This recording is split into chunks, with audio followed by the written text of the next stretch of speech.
Okay, well, I am going to get started. It is 6 o'clock. I know it's a gorgeous day down here in Florida.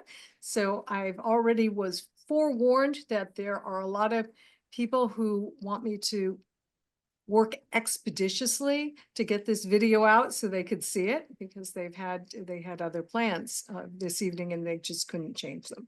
But I wanted to welcome everyone to the April 10th meeting of the British Empire Study Group. For those of you who are not familiar with us, we're a group of men, women, and philatelists, I guess we should be generic, who enjoy both stamps and postal history and just history in general, because stamps are really just a reflection of history. I'm going to turn it over to Rob Lutens, my co-host, to introduce David. Rob? Thank you, Joan.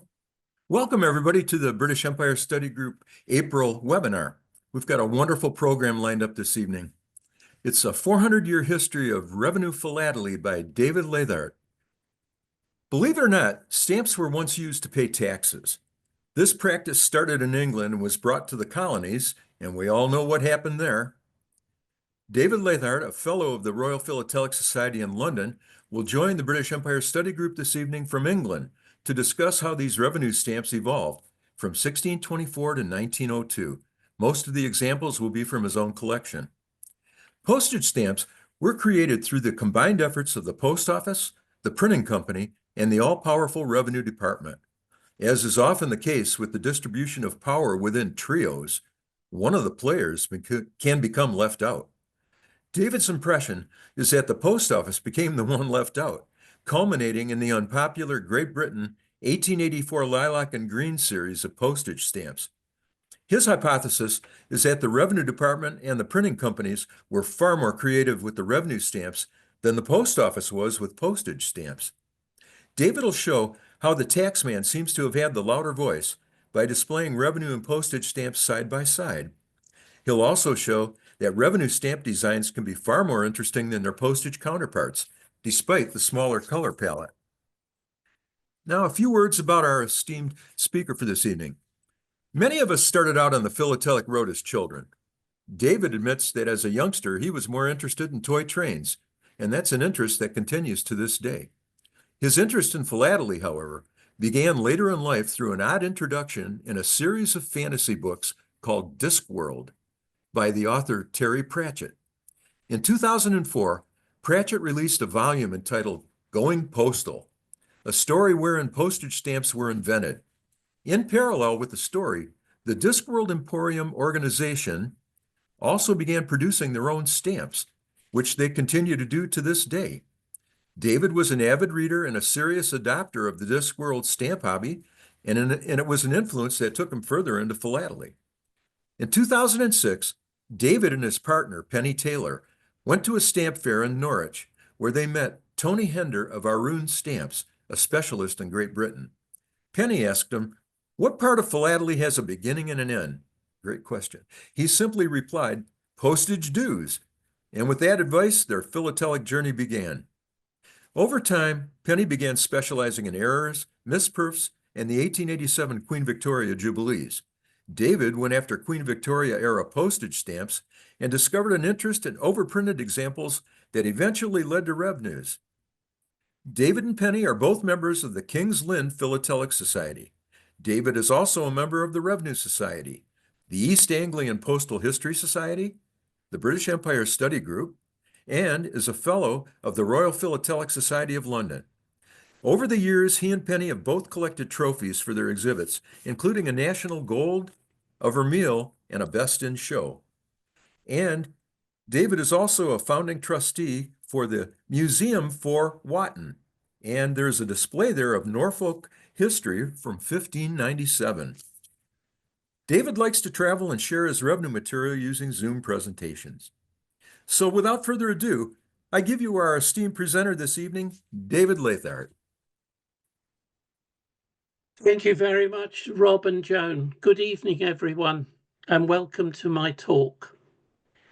As you can see from the start, I am a firm believer in the Commonwealth, and particularly the stress that's being put upon Canada at the moment. So there is a metaphorical handshake across the pond. Sample revenue stamps from William III to Queen Victoria. Now, the boy hasn't lost the plot with 1624. I'll explain that in a moment. I think that revenues, as will be obvious, are the dawning of philatelic history. The sample stamp is there to match the title, sample. And it is the only stamp that I've seen with that printed on it.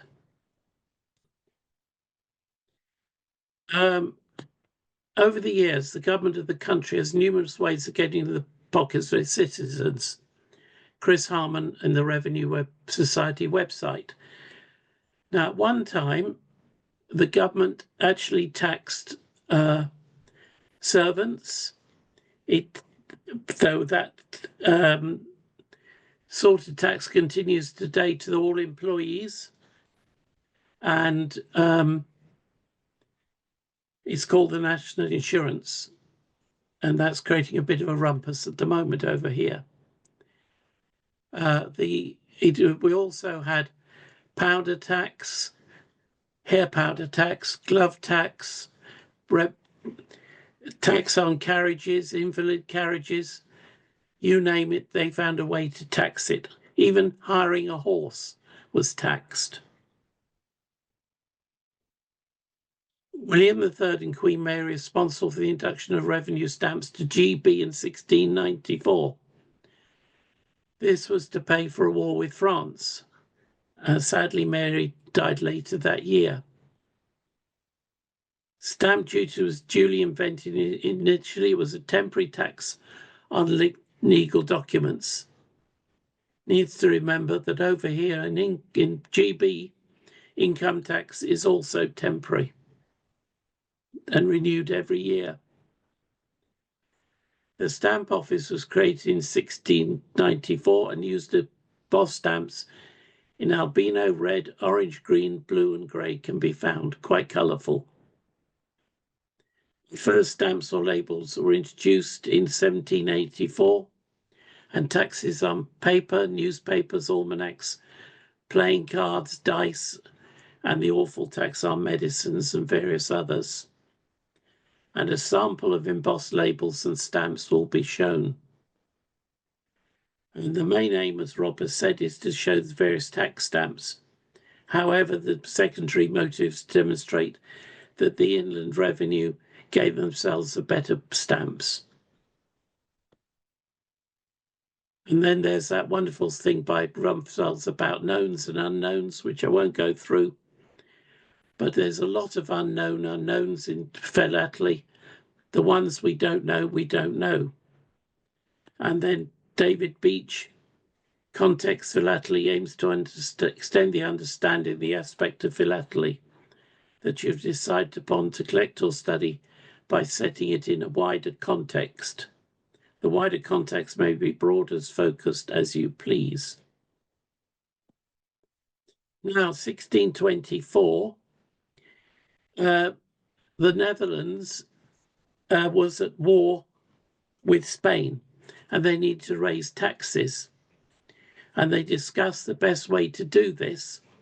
And only Holland and West Friesland areas of Netherlands decided to do a seal to be put onto documents.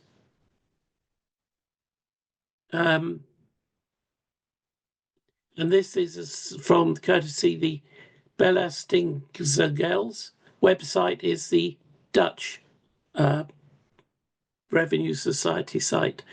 And you see here, it's got a bit of string attaching it to the document behind. So the context Philately for the Netherlands was war with Spain. Our context Philately is war with France. And some wags have it that nothing has changed much in the intervening years. So here is the 1694 to 1702, roughly, albino stamp.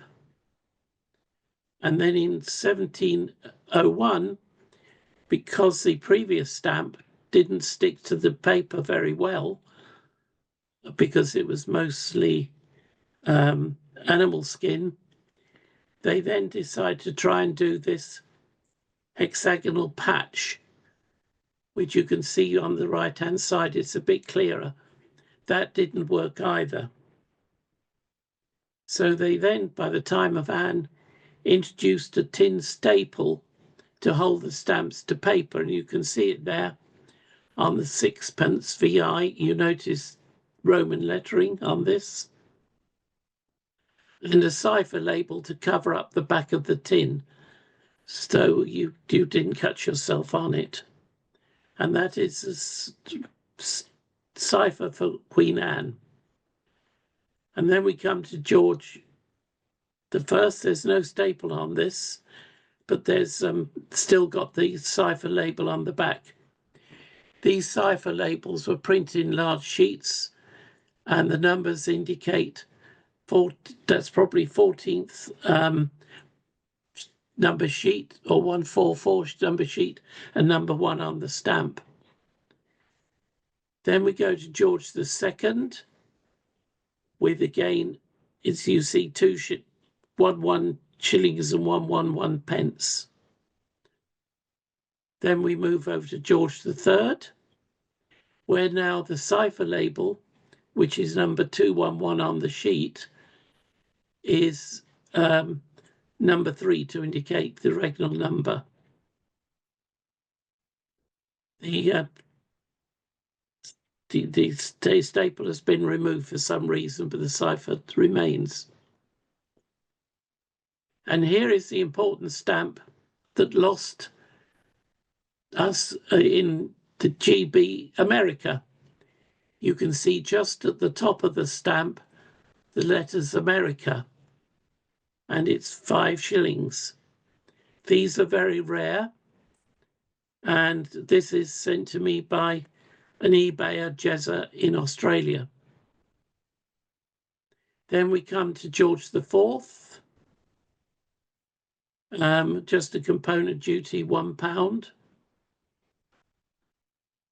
And then Victoria, and there are 2 different cipher labels at least for Victoria.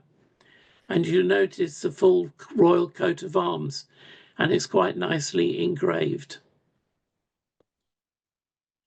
And then there was the newspaper tax as well.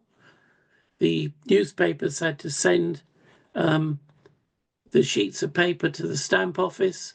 The stamp office then stamped the tax stamp on each sheet, and that is why you often find them with the printing over the top. So these are ones that have avoided being printed on. Now, the other bit that applies here tonight is specimen and cancel stamps. That's my particular subspeciality. I collect specimens because they tend to be fresh off the print, and they're used for archive purposes. But for a lot of the time, we can't understand why they were used at all. And here are some from 1869, 1872, Bankruptcy and Copyhold Commission, overprinted specimen. Type 9 and type 11 are very common. And you notice Copyhold Commission is overprinted in blue. And then the Inland Revenue and Customs, overprinted in green. And again, quite elegant, especially for the middle and the right-hand one, quite nice engraving. Then later on, Bill of Note and General Duties in red. You will notice the date on them as well, which ceased later on, and you will see that happening. But you notice the Minerva head is introduced in 1884. More general duties in red, particularly note the fine engraving on the 15 shillings die E. Each die was given a letter, and you could sometimes find several different 15 shillings dies, each with a different letter and different design. And then general duties in 1887, you notice the dates have vanished and that the turned into grey later on with cancelled. It's again just another method of just putting in the archives that nobody can then use it for its intended purpose. It's been demonetized. Now, two of my favourite ones for standard of workmanship. The left-hand one, dyed blue, has gorgeous coat of arms. Now, the judge duly stamped has no value. It is there to put on to objects that have gone to the customs for taxing, and the tax authority said it doesn't need to be taxed. I'm sorry this keeps jumping because it's doing it automatically, despite my trying to stop it earlier. Now we come to standard of workmanship. The 1804 £1 albino in the middle is to show the standard of embossing in 1804. And then you get to postage stamps in 1847, 1854, 1848, and even the telegraph postage stamp on the right is still a very poor quality compared with the 1804 one. They just didn't really bother to produce anything decent. Now we come on to two very, very rare things. They're very difficult to get hold of, these tax labels. You will notice that they're not very big, 4/10 of an inch, 1 4/10 of an inch by 9/10 of an inch high. They were individually produced on a sheet of about 78. Each one was separately engraved. You will see subtle differences between the two. They were engraved onto copper. The left-hand one is its first printing. The right-hand one with the number through it has been re-engraved once. Each one was numbered, as you can see initially on the sheet.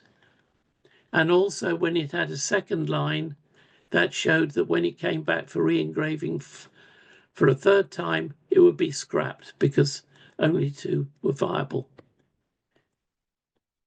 And here we have proof label of 1804. And if you look, you can tell they're individually engraved because there are very subtle differences on the crown in the middle. And the idea was, it says the stamp office, Barclay and Son, number 91, Fleet Market, London, was the dispensing chemist. So they put their name on the label.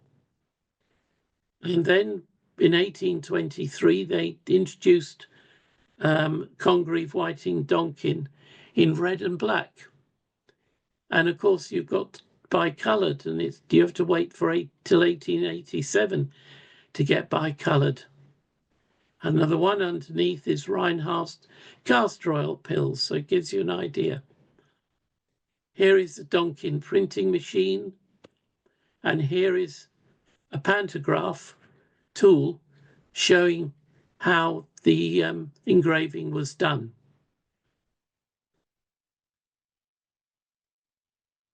And then later on, this is the only one I've seen overprinted specimen.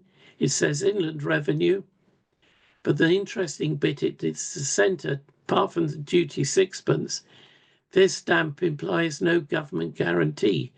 It's because people thought that they were paying tax on it, the government had guaranteed that the stuff inside the medicine jar was of quality.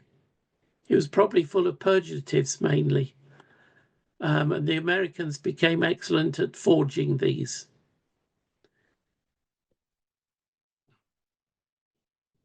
Mixture for coffee, excise labels, duty 1 halfpenny and 1 penny, 1891 to 92. They were wrapped around the coffee, same as around the medicine was wrapped around, hence full labels are very rare. And these ones, of course, having gone into archives, have saved. Now we come on to unappropriated die proofs. This was a very neat way of producing tax stamps on the cheap. And the idea was that when it went to whatever department was requesting a tax stamp, you'll see from the following ones, the relevant department was printed on the bottom. Now these are just printer's proofs. Probate court in green on card. Judica fees is on card. But the blue match tax of 1871, proof in blue, is unissued. The Chancellor of the Exchequer wanted to raise £500,000 in tax. He thought, in match tax, he thought that these would be attached to each stamp box. The problem was that there's 480 halfpennies to the pound, and you multiply that by £500,000, it's virtually impossible to print that number of stamps, let alone issue them. And the Latin means, let there be a little light. We go on to some fiscal stamps. Again, note the sixpence, which is a particularly nice design. And some of these ended up as postage stamps as well. Now, there's so many different sizes of revenue stamps that I've given each a number. And the seventh one was because I hadn't discovered it until later on. It's the size of 2 normal stamps. But the other 3, you can see the purpose of the unappropriated die proofs. Isle of Man, Land Commission, Ireland, and bankruptcy. And the colour of the lettering is indicating the value. So 8pence was brown, 2pence was blue, and 4pence was black. And here's some more. 6pence was green. Peddler's certificate, that the colours varied according to dates. And these are brown. I like the peddler's certificate particularly. And then you've got patent, 6pence in green again. Then we go on to Scotland, Register House, with just the 3pence and the 6pence of the small size. From a shilling upwards, they were the next size up, hence the 1 shilling and 10 shilling. And 10 shilling, as you can see, was carmine. 1 shilling was black. And then second size, just a mix of stamps. Civil service, companies winding up, contract note, estate duty. It's a huge topic, this, to try and cover everything that the tax stamps were issued. Transfer duty stamps. Nothing really special about this set except the olive green, which to my knowledge is the only olive green that the Victorians used. And then a rather pleasant shade of blue with all cancelled. Some cancelled stamps were used by De La Rue, the printers, to send abroad as trade samples.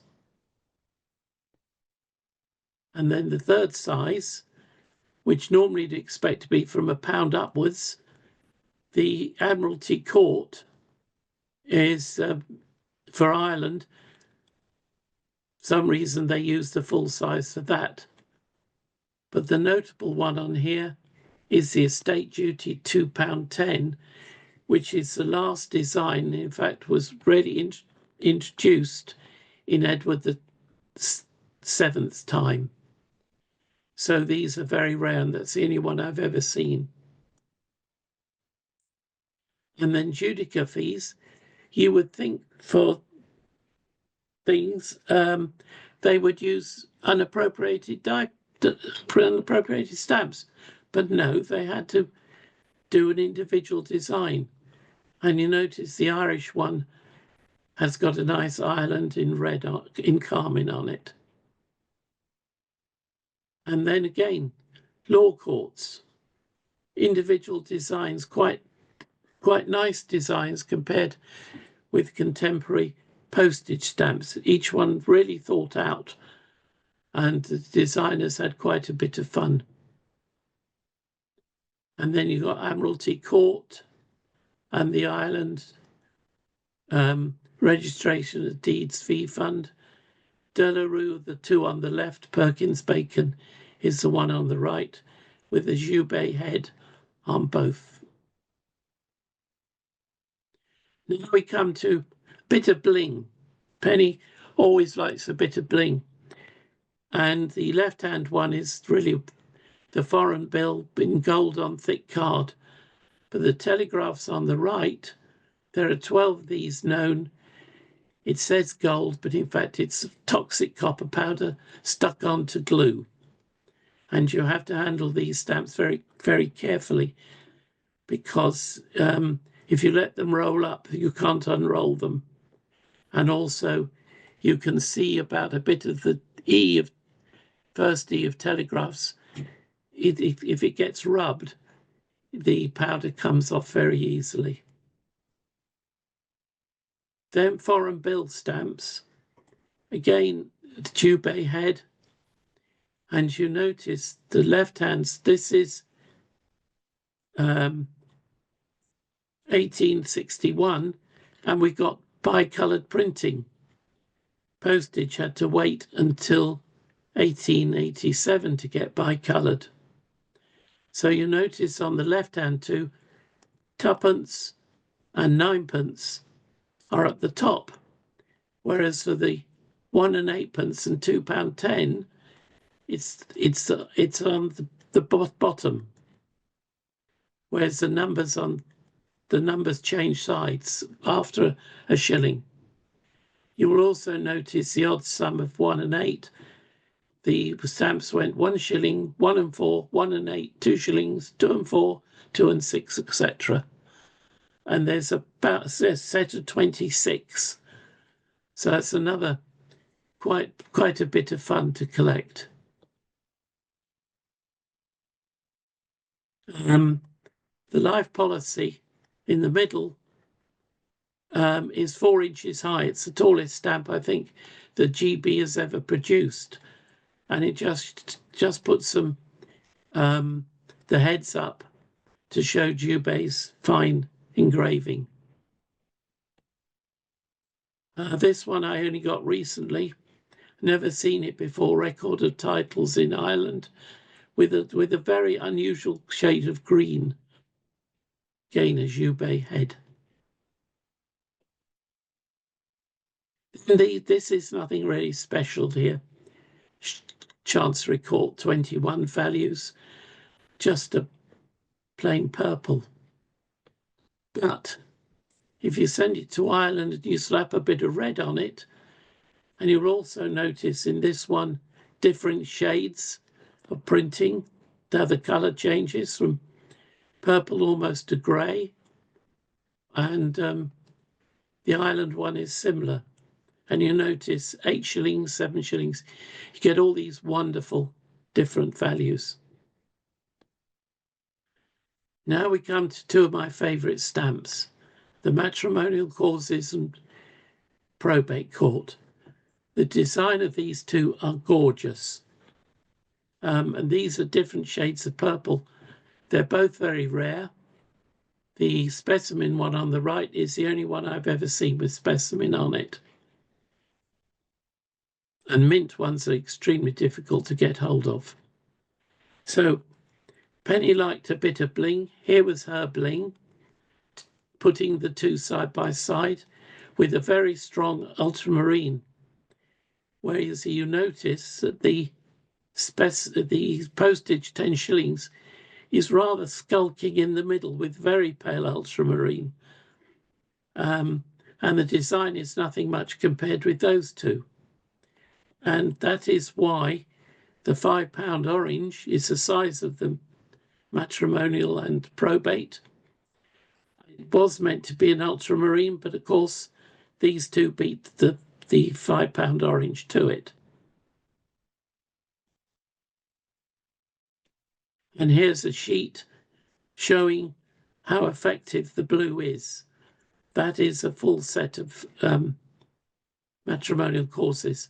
And I notice I've got a probate court in the top by mistake. More judicature fees. Again, each individual design. I don't know why they did this when it could have all been done with unappropriated. Again, size of 2 normal postage stamps side by side. And then another gorgeous set.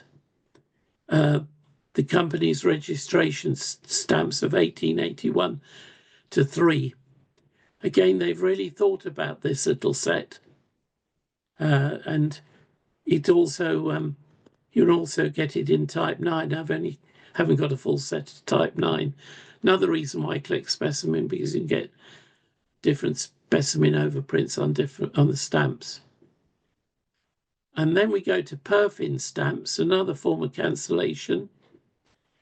And there's 1,500 different perfins available, apparently. And you can see even when you look at them from the back, they still don't make a great deal of sense. And then 8th side custom stamps. I only ever found one with specimen on, so to get the full set of 11, I had to resort to getting them used. But however, it shows again, each one is individually thought out design, even the bill of lading. And especially the sixpence is a lovely stamp. Dog license for Ireland. This is probably from Delarue's daybook. And this is the only tax stamp that actually shows you what you're paying for. This is a daybook on colour standards to show that the printers should stick to the same shade. But as you can see from this one, the 20 shillings green is fairly pale, but this one is much darker. And you notice the little bit saying dog license £1 in blue with the crown, and current number of the printing is 269. I only got that recently. Now, the other thing about specimen stamps is you can find them upside down. Now, there are 2 postage stamps there. You can see the threepence one is probably nothing special. The threepence at least makes an effort. But if you look at the left-hand block of 4 penny lilacs, you will notice that 3 of them are the right way up, but the bottom right is upside down. So whether he put these, I think he looked like he was running out of ink on the left-hand side, must have put the stamp in the ink pad to get more and hadn't realised he'd turned it round, because that and the one above is a lot clearer and sharper than the 2 on the left. This was all done in London. Now we're coming towards the end. Terry Pratchett and Bernard Pearson. This is the Discworld. Terry Pratchett is on the left. Bernard Pearson, who ran, he's retired now, the Wincanton Emporium in Dorset. There at the Bath Postal Museum foot treadle trying to perforate the first sheets of stamps. And there's another shot of Bernard having a go at it. There is the foot treadle in action by members of the public having a go to see if they could perf it.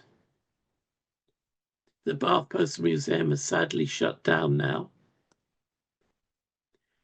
And this is Bernard and Terry's efforts. As it turned out, nobody had told them to put wax on the tines. So consequently, when they tried to perforate the stamps, it tore. And only 400 of this issue was produced.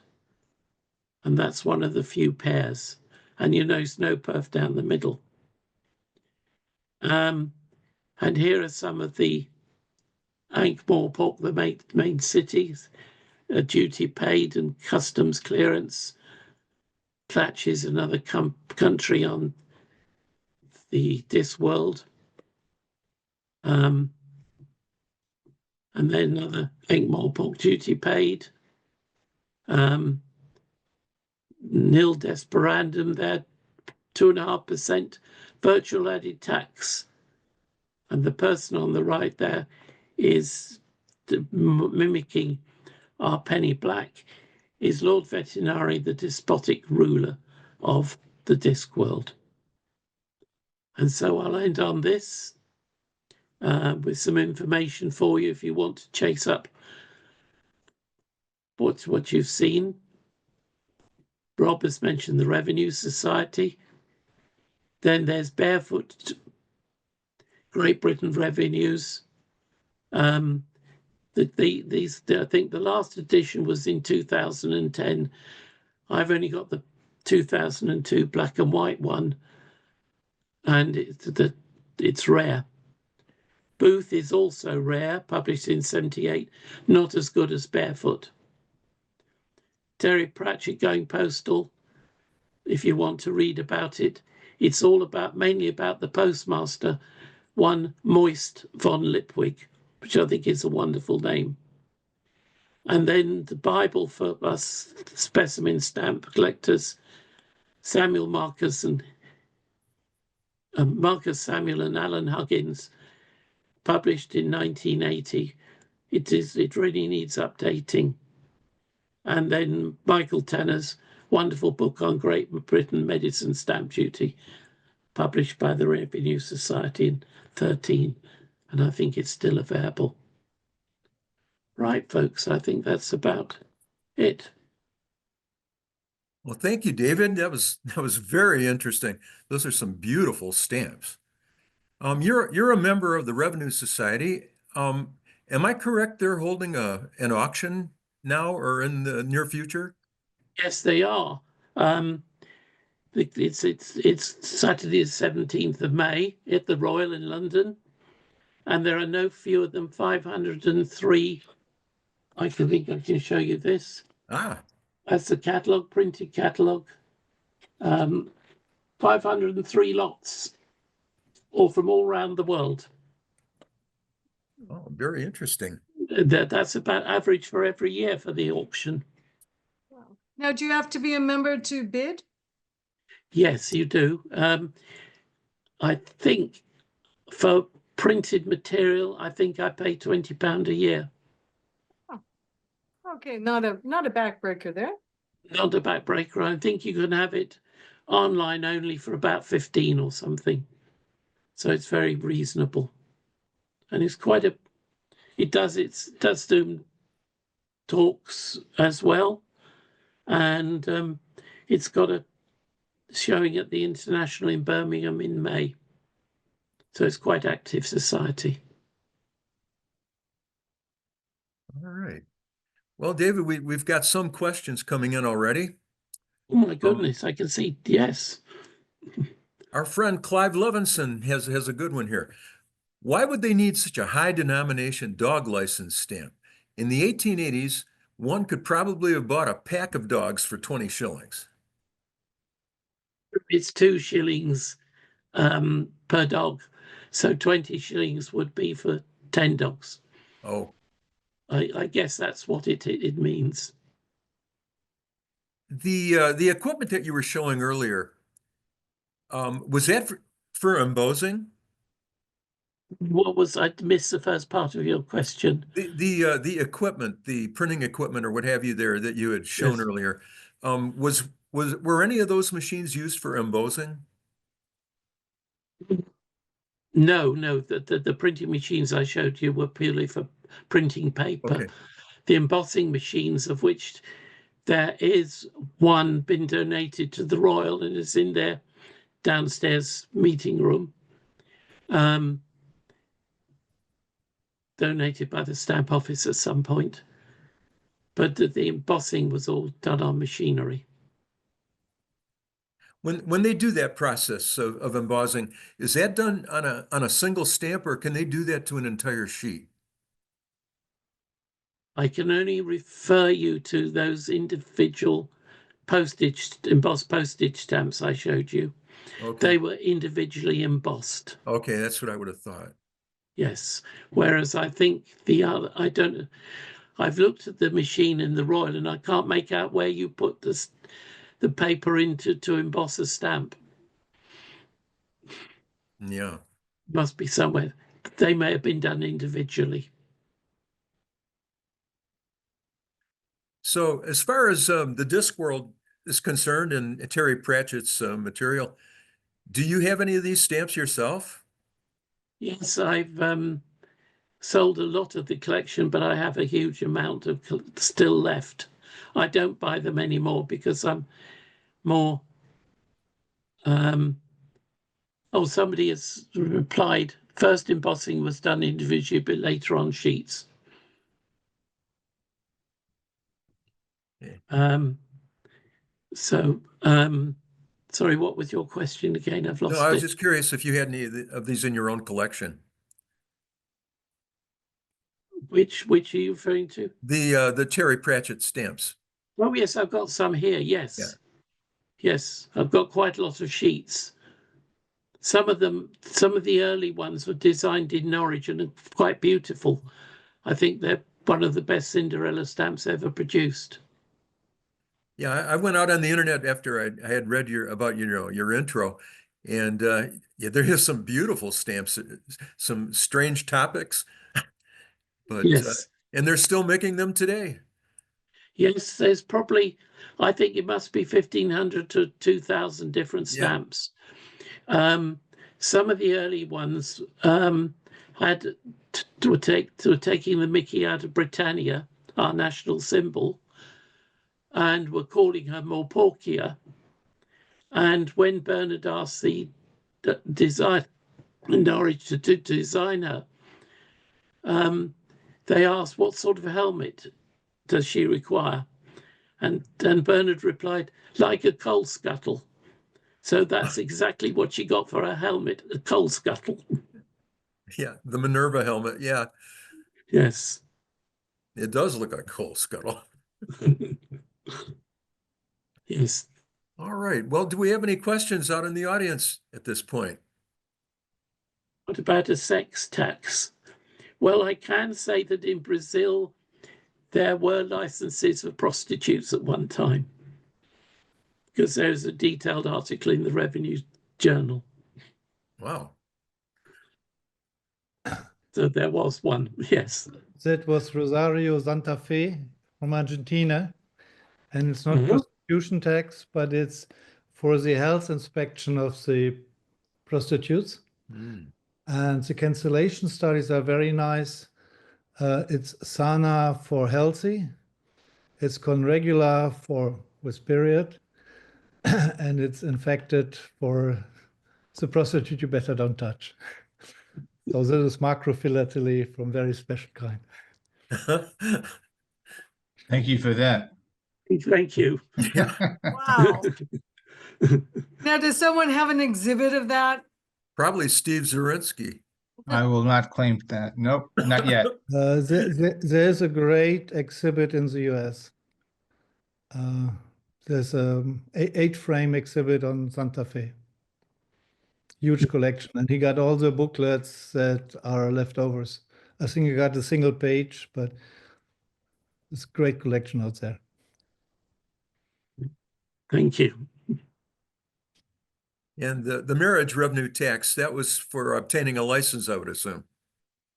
Which revenue tax? The marriage, Oh, there would be a fee for the marriage certificate. Yes, that was another one.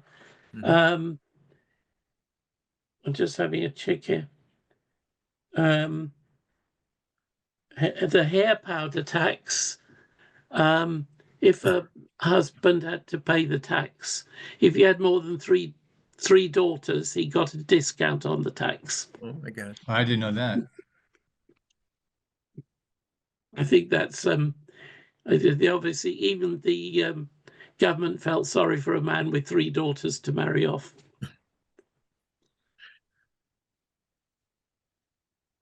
I Well, finished, yeah, I finished bringing everyone over. So if I missed you, please raise your hand and I'll bring you right over. I thought that the America tax stamp was each value was on a different size piece of paper because each value and each different size paper denoted a different function. So it's a very contorted way of trying to raise revenue, just in terms of, I mean, they had to ship over huge boxes with these vellum sheets, which are very expensive to produce. Hmm. It caused physical problems, not just taxation problems. Yes, the vellum was really used for the tax stamps when made on paper. The problem was sticking them to vellum originally, because they used something like cow gum and it wouldn't stick to the paper, to the vellum, Mm-hmm. which is why they eventually ended up with a tin rivet. Because if you arrived in court without your tax stamp on your documents, the court would throw out the case because you hadn't got your tax stamp, which you probably had, and it fell off. Yikes. Yes. So Interesting. David, you specialize in the specimen overprints. yes.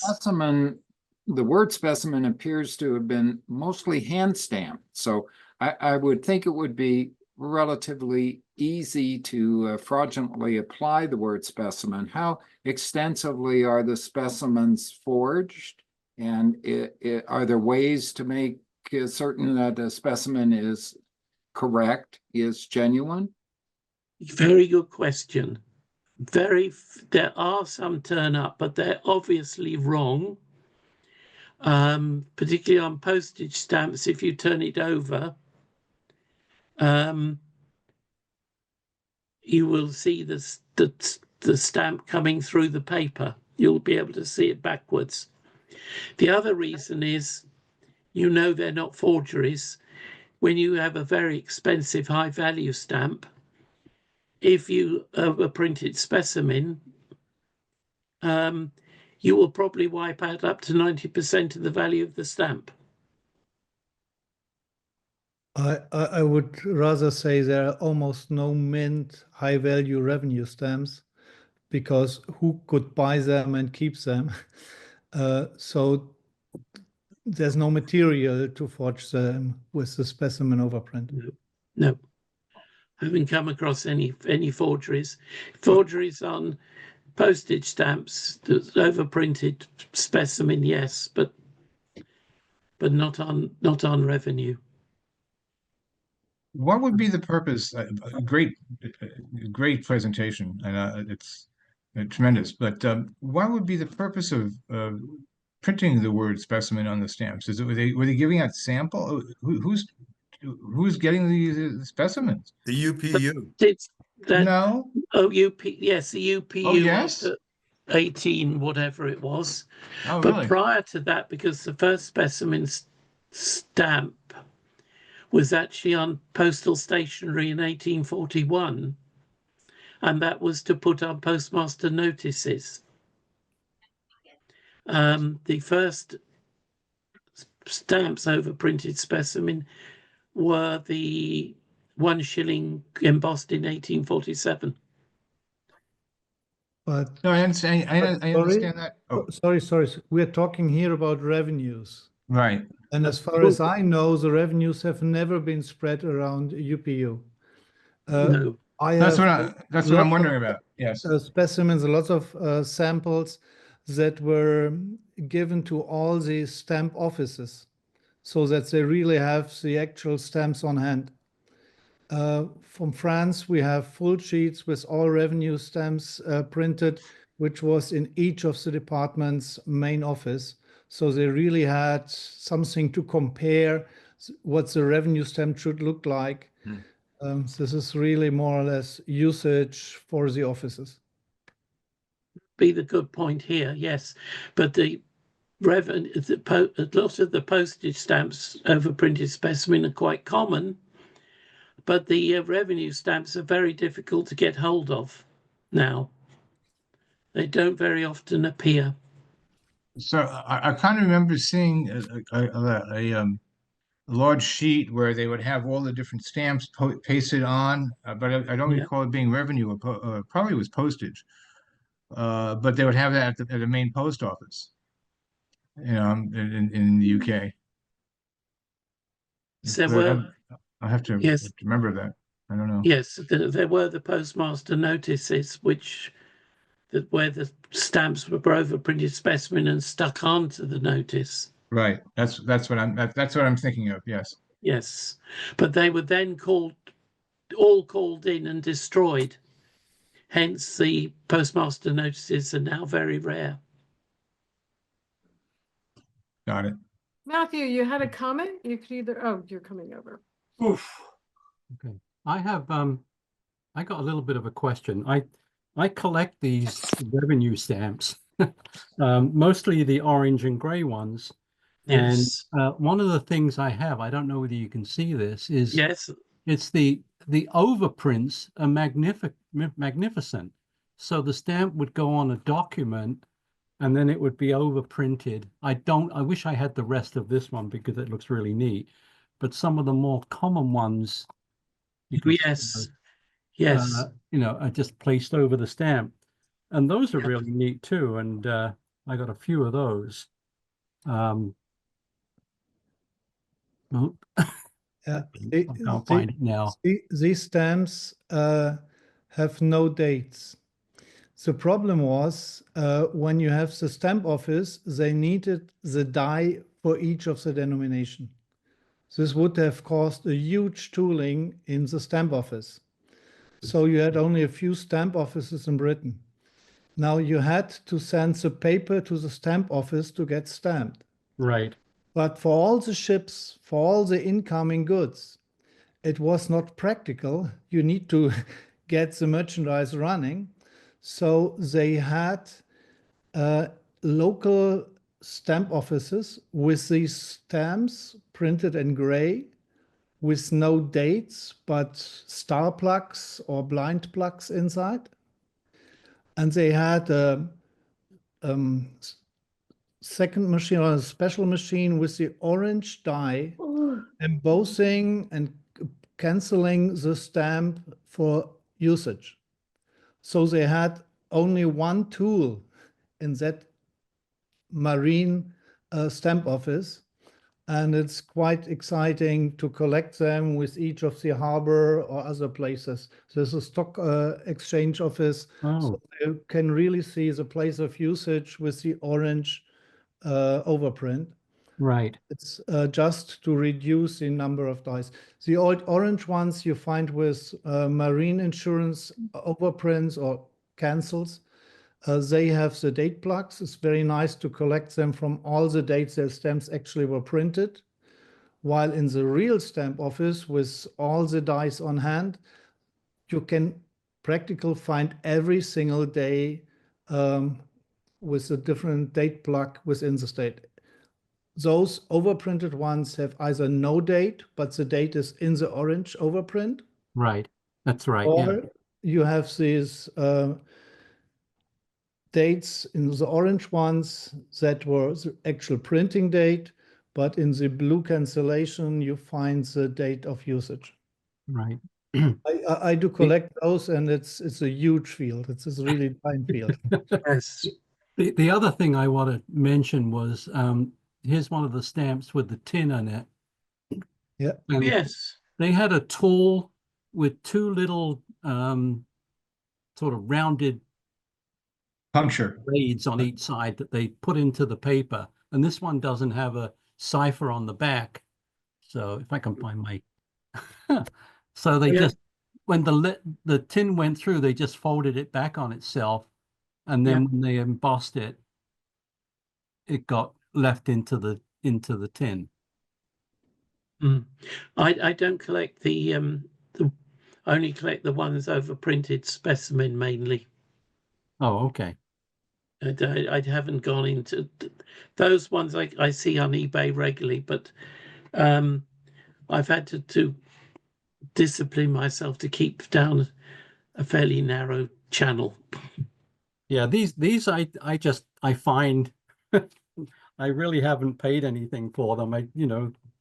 If the most probably 5 cents. But These things also were used in some of the colonies. It comes to mind Jamaica and I think Barbados. yeah. Yeah. Yeah. The embossed, I think perforated stamps later, I think the 1880s. Yep. There's a very nice document showing the tool and the usage for all of over the colonies, which explains the background and the amount of savings. So there's quite some background on this. I paid quite some money for them, and there are many denominations you hardly ever find, and even some of the places of usage are very, very hard to find. I think it's exciting, and of course you need some documents to show the full usage. Mark Boyce just gave us some information. When they use that piece of tin on a document like that, it's called escutcheoning, which is an interesting thing because there's an escutcheon in an automobile too. It's also a doorknob. Yes. An architect and someone from Michigan. Clark had David, on that first slide that you showed with Benjamin Franklin on it, it had the word sample on it. Is that the same thing as a specimen? Yes, it has the same effect because it's demonetized it. No, sorry to interrupt. No? The sample stamps from the US, they were made to introduce new colors. There was a big color change in color discussions, and you find the sample and the sample A. These are different sets to introduce a new color for the color change. I think because of the UPU, they had to change the color, and these samples are really color samples that were introduced. Our colored samples were overprinted specimen. Yeah, Okay, well, thank It's you. still Special nice for to the find US. one saying sample, though. Now I know what it is. Thank you. Welcome. Now, Clark asked a question, which I had a similar question. He asked, how many different tax categories do you think there are? And my question was, is there a catalog? Is there like one guru catalog for all the revenues? Or are they just like... Well, hold on. Let me get the... Okay, all right. Asking you for Well, that's great, Britain, Britain. All right. Britain, or ask you worldwide, because it's unbelievable. We really have hundreds and hundreds of different kind of taxes on almost everything. We had gloves, we had hats, we have bicycles. You find taxes on everything, and that's really the fun of collecting the revenues. You always find something different, something new. Well, the Entertainment tax, barefoot catalog whatever. here is, I don't know how many categories in there. My God, I you drive yourself crazy. I never counted them, but it's endless. And is There's an there index a someplace. worldwide catalog for revenues, or is it do you have to just go to, like, Steve brought out the Great Britain revenue catalog, but that's, This is the back Wow. page of the Barefoot's. Yes, I've got Right. Barefoot as well. Yeah, same thing. Yes. There's also a Roger Booth, but also from Boston, which from the I think 1990, just from Great Britain. But you're asking if there's a revenue catalog for the world? Is that, John, yeah, what you're revenue- asking? There is Wow. That's there is the last one of the world, Forben 1915. There we go. Now we're talking Turkey. Yeah. And this is quite a nice comprehensive book. I'm still surprised that most of the evaluation is still valid today compared to each other.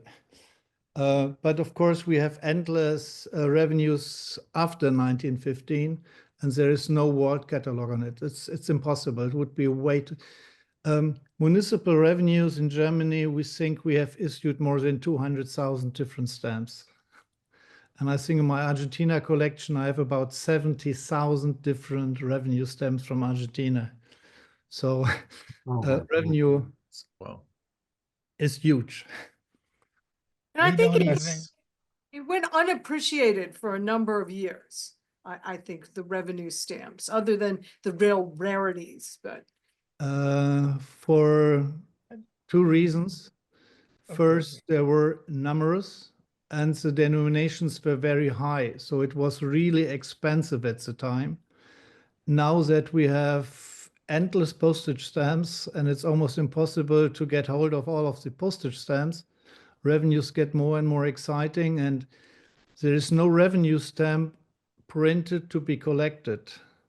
They all are made for real usage, and this is what fascinates me, and this is why I really like to collect them, because they always carry some part of history and some good reason for usage. While many postage stamps are just nice pictures and not really for the purpose of postage. I remember in the 90s, it became very exciting when revenues were first accepted for exhibitions. That was a very big deal for the revenue stamp movement.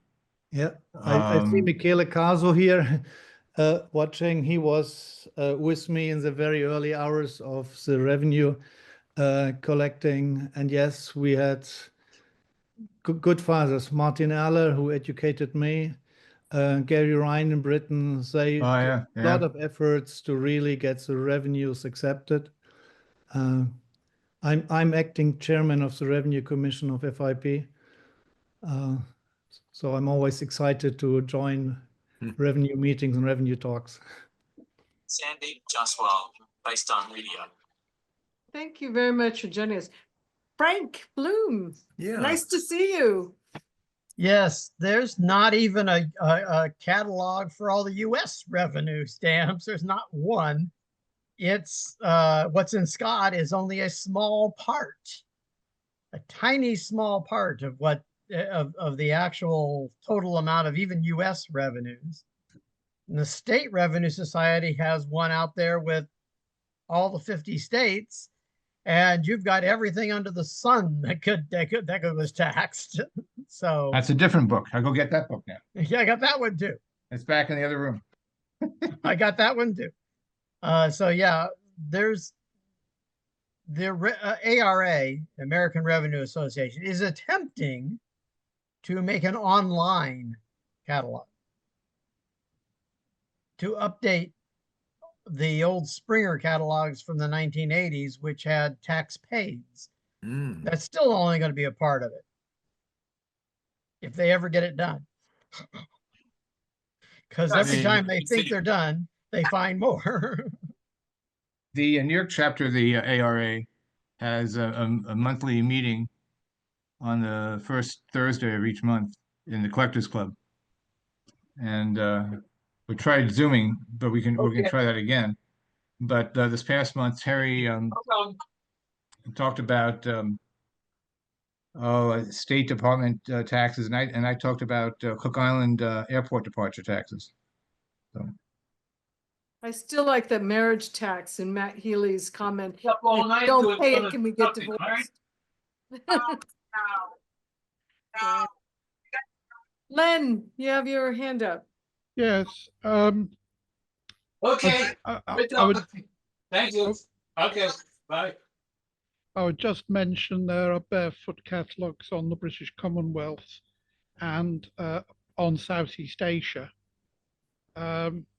I've personally tried cataloguing the post 1948 revenues of Malaya. Seemed to be simple until you actually start doing it, and because there's no reference sources or anything, so it's quite a nightmare. You're going on your own. I published it as part of an overall book on Malayan philately.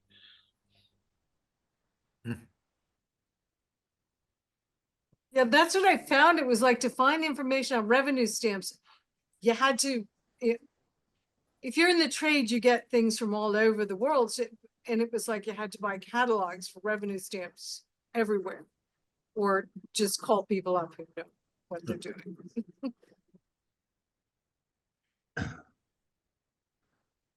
David, that was, so what got you into, I know I missed this, but what got you into revenues? Because it's such a back of the book type thing. I know. Well, I'd done the GBPS, of which I'm a member, asked me to do a display at Stampex in February 2015 to celebrate their 60th anniversary, I think it was. And I entered it with 4 frames and got a gold, to my amazement. Only to then be told, well, you can't do an international, even though you got a gold, because you only did 4 frames. And I then realized that I needed to do revenues to get my 5th frame. And in fact, my best in show was for 1 frame of revenues. Wow, how far we've come. 96%. Yes, that really surprised me. Yes. So revenues not many people seem to exhibit revenues, I must admit. Not enough. Not enough, definitely. Yes. It's such a, it's such a cool topic. I'm thinking like that would be all you have to do is mention those sex stamps to kids. And I think we would have had that's what I should have titled it. And then I think we would have had Well, between that and marijuana tax, it'd be okay. Syntax. Yeah. Yeah. How to attract younger people, right? Philately. Yes. David was announcing 400 years. I actually spent a lot of time in the last 3 years to prepare the 400th birthday of the stamp, a Dutch invention like David shown. But for me, it's fascinating that within the first 20, 30 years, all printing techniques have been involved, plate numbers, all kind of floors. You can find all the modern philatelic terms in the first 30 years of the stamp. And it's quite fun. But when you come to 1600 something, you really have problem to find the material and the backgrounds. Even if you find something, you don't really know what you have in front of you. So it's really all about research, and there's a lot of new findings. And I think this is what is really the future of revenue collecting. Postage stamps, the collectors did a great job. Everything is published. There's so many great resources. In revenues, it's a big, big open field. We really have a lot of things to understand and to look for. Yes, that's why I'm still discovering new bits. So like the green one I mentioned from Ireland that I hadn't seen before. It's not, I don't think it's mentioned in Samuel and Huggins either. So that I can recall. I saw in your bibliography there, you mentioned Hagall. Dagall? wasn't there something at the Revenue House that he put together? The stamp office in about 1996, 2000, a book, and they had a display there as well, and they had an exhibition. I think he did. Was it? Yes, I've got the book. It's like a green cover, something or other. Yeah. Was it 300 Years of the Stamp Office? Yes, thank you. Yes, yes, I know. Yes. So when we start talking about multiple hundreds of years, that's what we need to think about it. Yes. Yeah. Yep. So Yeah. you mentioned a good point. If it's a very open field with a lot of new discoveries, how does one judge that? Like with traditional philately, like US philately, in the early, you know, like the early issues and even the normal issues, a lot of that is pretty well documented. Don't be so sure. How do they judge? No, you're wrong. Yeah. Yeah. Well, I don't mean to be wrong, Joan. You're not wrong, but for example, I've been talking to a fella, Paul Woods, and he's been really researching early Samoan revenues in Samoa, and he's discovering new stamps. This is 1930, 1940 material, and even going back to the 1890s and under the German administration, and it's all going to get published. But so a lot of it is knowing where to look, you know, and it's different than perhaps than being a stamp collector per se, because a stamp collector can go buy a pile of this stuff at an auction somewhere. But if you know that there's you know sheets of stamps you can buy. But if you want to go buy revenue stamps of I say St. Lucia, you have to go to St. Lucia Revenue Office, which is not the post office. They're around the corner, and they'll sell it to you. But you have to get in line with the attorneys because they're buying all the stamps, so they have to put them on their documents. And who knows where these stamps show up because you never see them. But so maybe they're held, you know, tightly, you know, in some law office somewhere. But so it's the chase. That's really what it is. It's not you can't call up the Philatelic Bureau and have it show up on your door the next day. I'll tell you a story about the chase. In postage stamps, there's only 5 stamps ever been overprinted type 7. And they all came up on auction about 2016. And I managed to buy one. Only one was actually sold individually.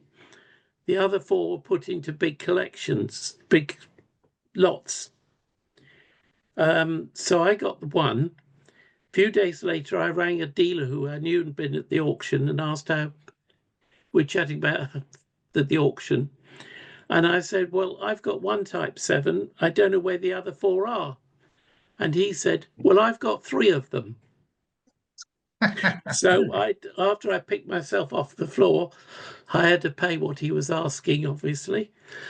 But then where was the 5th one?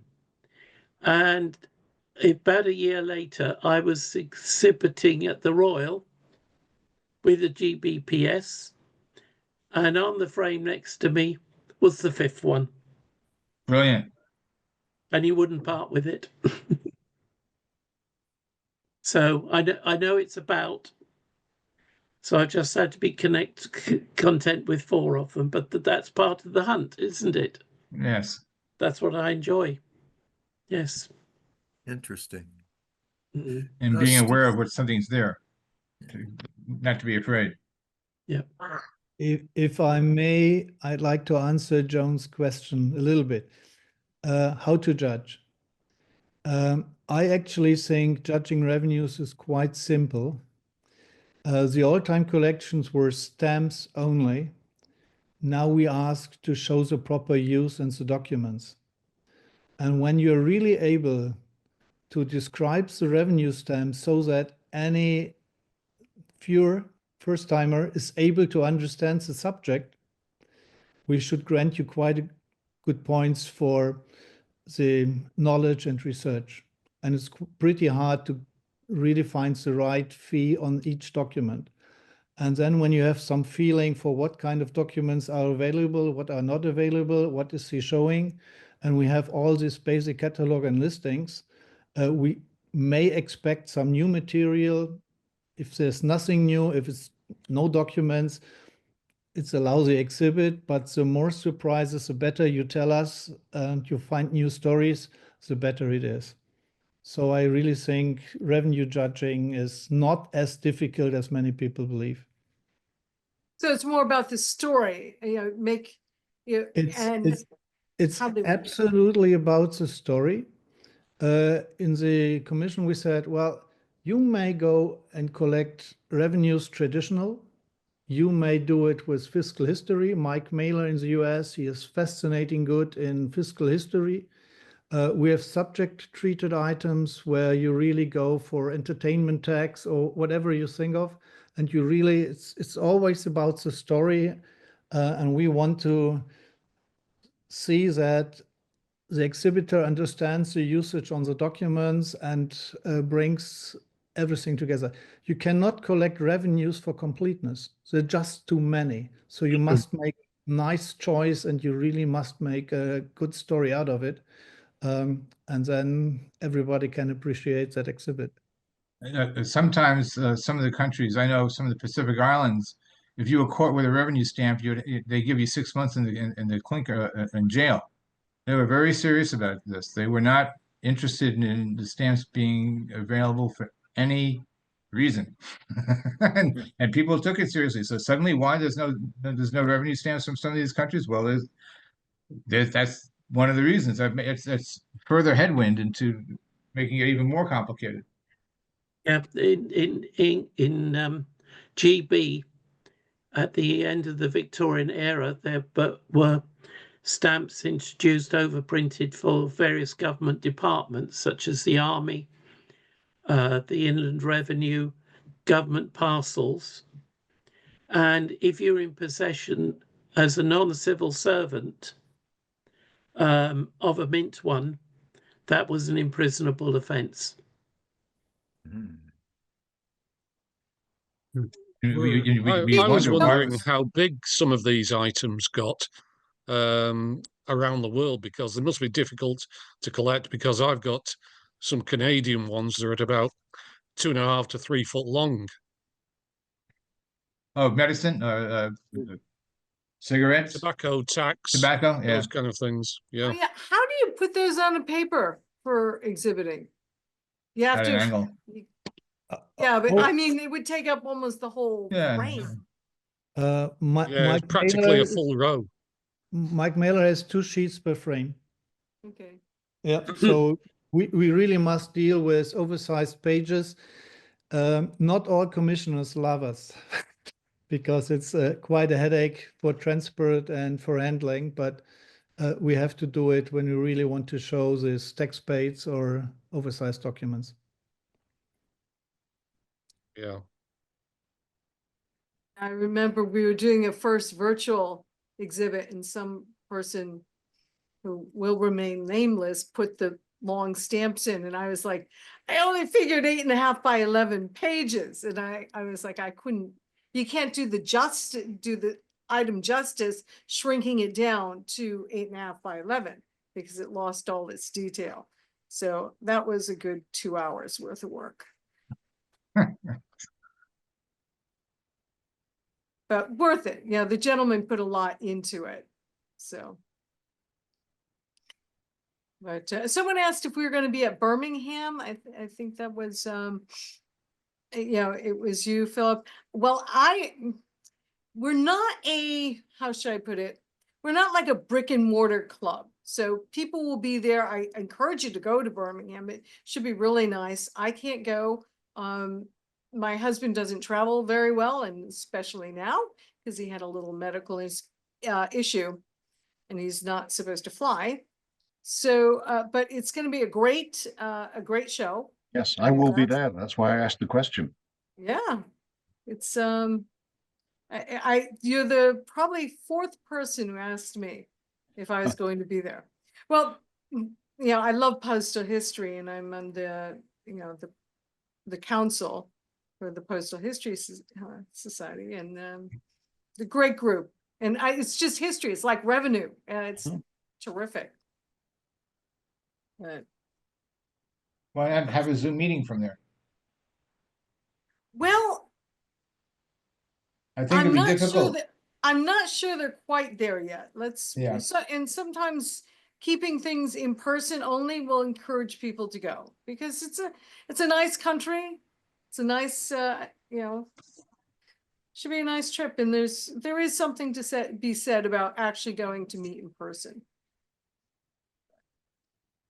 Yeah, But it's actually difficult to kind of pull that kind of thing off because everybody is busy running around to look at exhibits and so forth. It'd be nice actually if we could do Zoom presentations of people's exhibits. yeah, well, so that we would get take to a later. whole coordinated effort. And I thought about that and a lot of, I think they should do it, but I'm not sure the hobby has the technical aptitude yet to pull that off.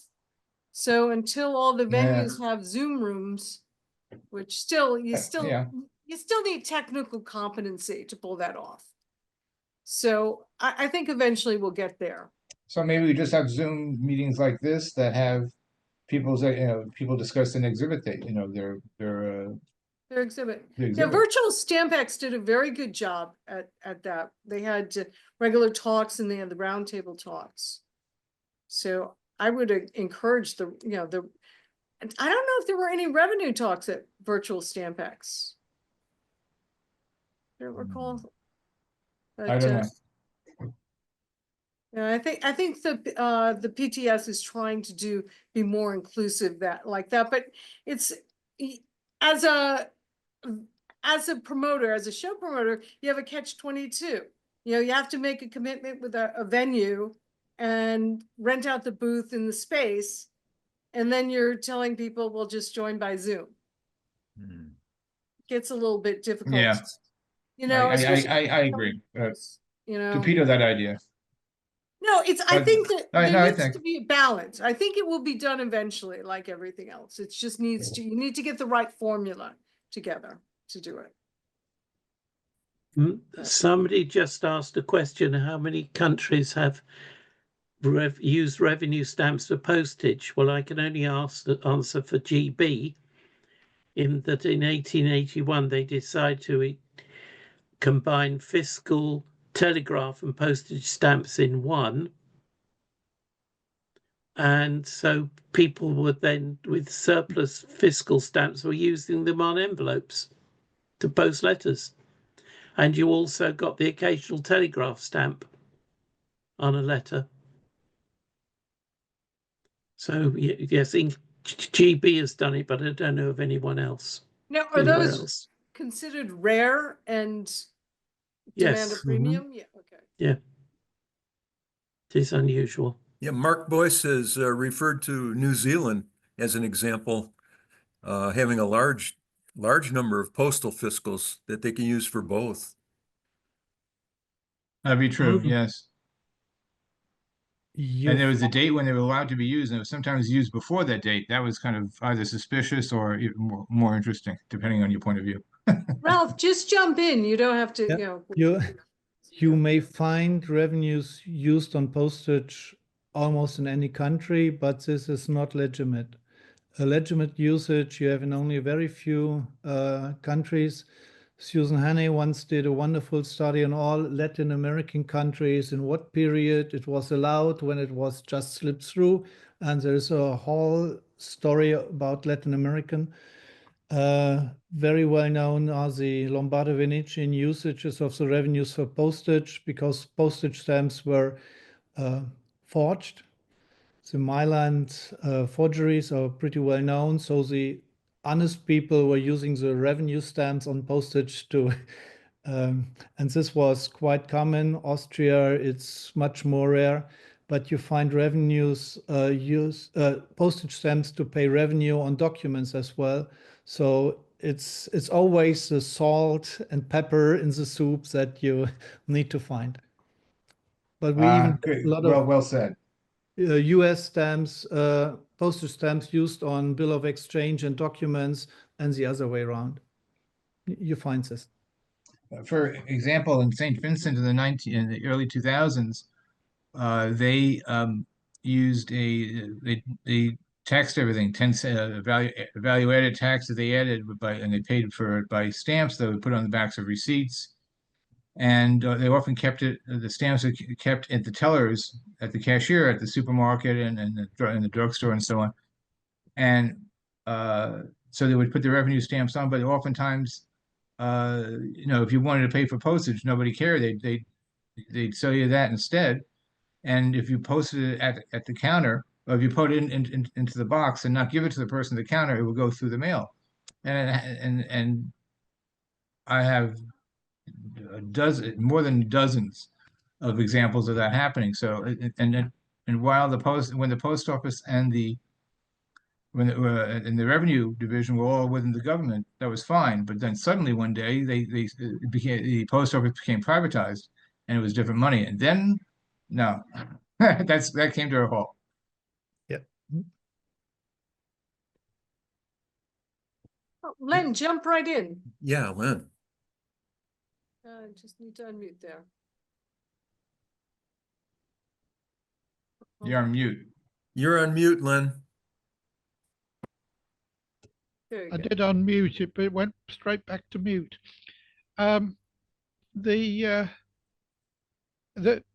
Going back to the question, what do other countries use revenue stamps for postal on a legitimate basis? There was a case with Singapore. For historical reasons, the Chinese merchants didn't really trust the ordinary postal system. And there was a tradition of sending money back to family members in China among the Chinese community. So after some very unpleasant riots and so on, they came to develop what was called the Chinese clubbed packet, which involved sending periodic large parcels back to China. And for those, it's quite common to see the $25 revenue stamp used for postage, just simply because the postage fee was so big. That is to some extent why the pre-1935 straight settlements, high value revenues, bore postage on them. After 1935, they didn't bother putting postage, but the stamps were still valid for post in that one instance. And sometimes the stamps are postage and revenue. Sometimes there's revenue, depending on what it is, and the governments had different attitudes toward it. Yeah. You. Yes, good evening. Enjoying this very much. As relatively new into the revenue raise, but one of the interesting things, I collect British America, and 3 or 4 years ago, I bought a 1 penny red from Tobago, was their first stamp, and it arrived and it had the wrong watermark. So I talked to the seller. I said, "What's the story on this? It's got the wrong watermark. There's no reference in Scott about having a Crown CA." Well, after doing a lengthy research and searching online, they use the same stamp for revenue, but at a later time with a newer, different watermark. So the only way you could tell the difference between the revenue and the postage stamp was the watermark. So I'm sure that they ended up on letters as well. Just an interesting. Pretty sneaky. Yes.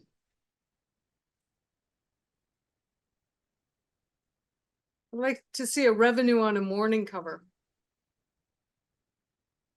Yeah, that'd be different.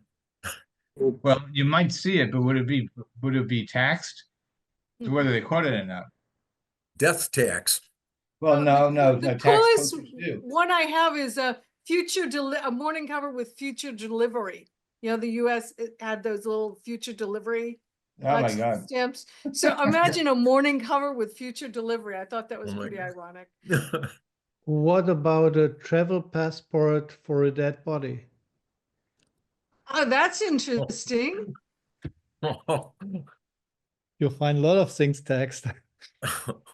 A travel tax for a dead body. That's and I think even once I've seen a passport for a person taking the dead body home. So it was a passport for the living, I think the widow with her dead husband. And of course, you have a revenue fee on the passport at that time. So Now, what country had the dead body tax? You know, tax and no, this is not the dead body tax. This is for the permission to travel, to bring it back home.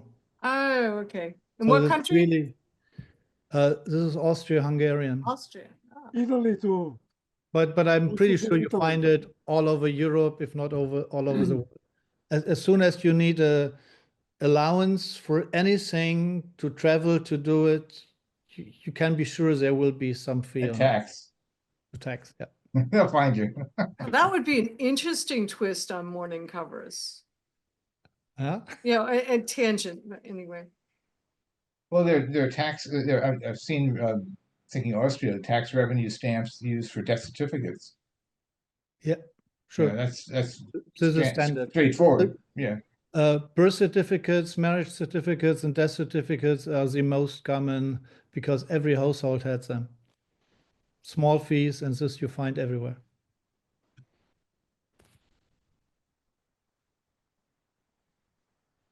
This was useful.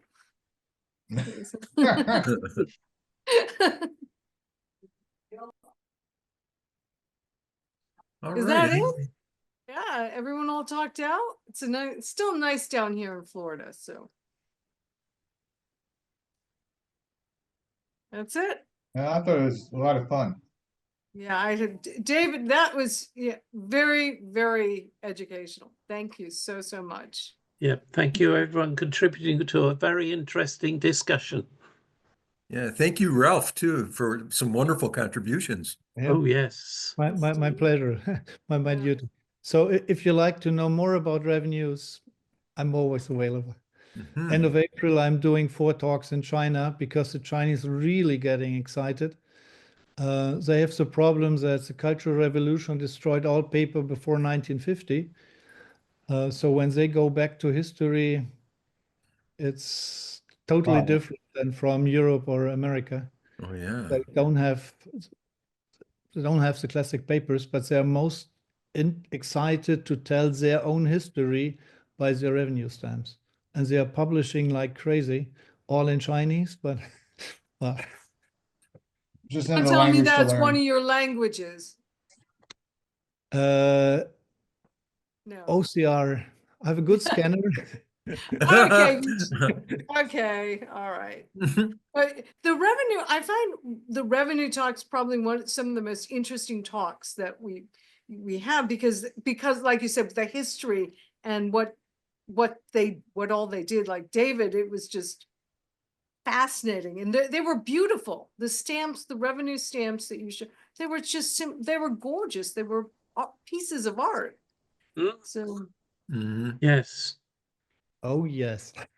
Like I love Britain. It's beautiful, but I can tell you there are other countries with more honor. Well, look at the US Persian rug. Yeah, this is the biggest denomination US revenues. 3 color line engraved stamps. $5,000. It's the most beautiful stamp. Yeah, so 500. Yeah, it's 500. Yeah. 500. It costs more than 5,000, but Oh, I thought it was 5,000. Oh, I'm sorry. I think it's 500, but it's enough money at that time. So yeah, wow. Yeah, and I think that's great. And these, I just, revenue talks are, I think, really, really fun and something that a lot of people could relate to. And just the tax, because you could get into what was behind the tax too, which, you know, I'm sure there's a lot of politics behind that. And David, you probably could have went on for hours about all the politics behind the revenue stamps. David showed some of the Congreve patent B-colored printings. You should see the imprints on paper money, paper duty tax. Unbelievable. It's really Oh, look at that. mo- There it most is. beautiful. Thank you, Michael. Yep. 500. Wow. That's my favorite beautiful. I don't know. I like the embossed ones. I think they're just in the colors. Some of those colors, like that David showed, the blue that wasn't like Yeah. jump at you blue. It was just a nice mellow. Kind of a Delft blue. The embossed ones, the colorless embossed ones have a big difficulty. If you exhibit them, you show white paper. It's really hard to show in the exhibit. So we Difficult try to to see. find tricks or side light to make nice photos, to put them aside. Otherwise, you don't see anything in the exhibit. But on your desk with the right light, you can really enjoy them. I love the classic revenue stamp papers from 1700s, and most of them are just embossed. It's just the parchments where they fall off. The other the regular paper is directly embossed, and this is most of what we find. All right. Okay. All right. Bye-bye. Thank you very much. Thank Yeah. you. Thank you, Thank David. Thank you. Thank you, Good David. night. David, Good that night was or good fantastic. morning from England. Yeah. Take care. Thank you. Thanks, everybody. Thank you very much. Thank you. Thank you, Steve. David, again, Good night. fantastic. That was just terrific. Thank you so It much. was wonderful, David. Thank you very much. And thank you, Ralph, as well, for your contribution. I learned a lot.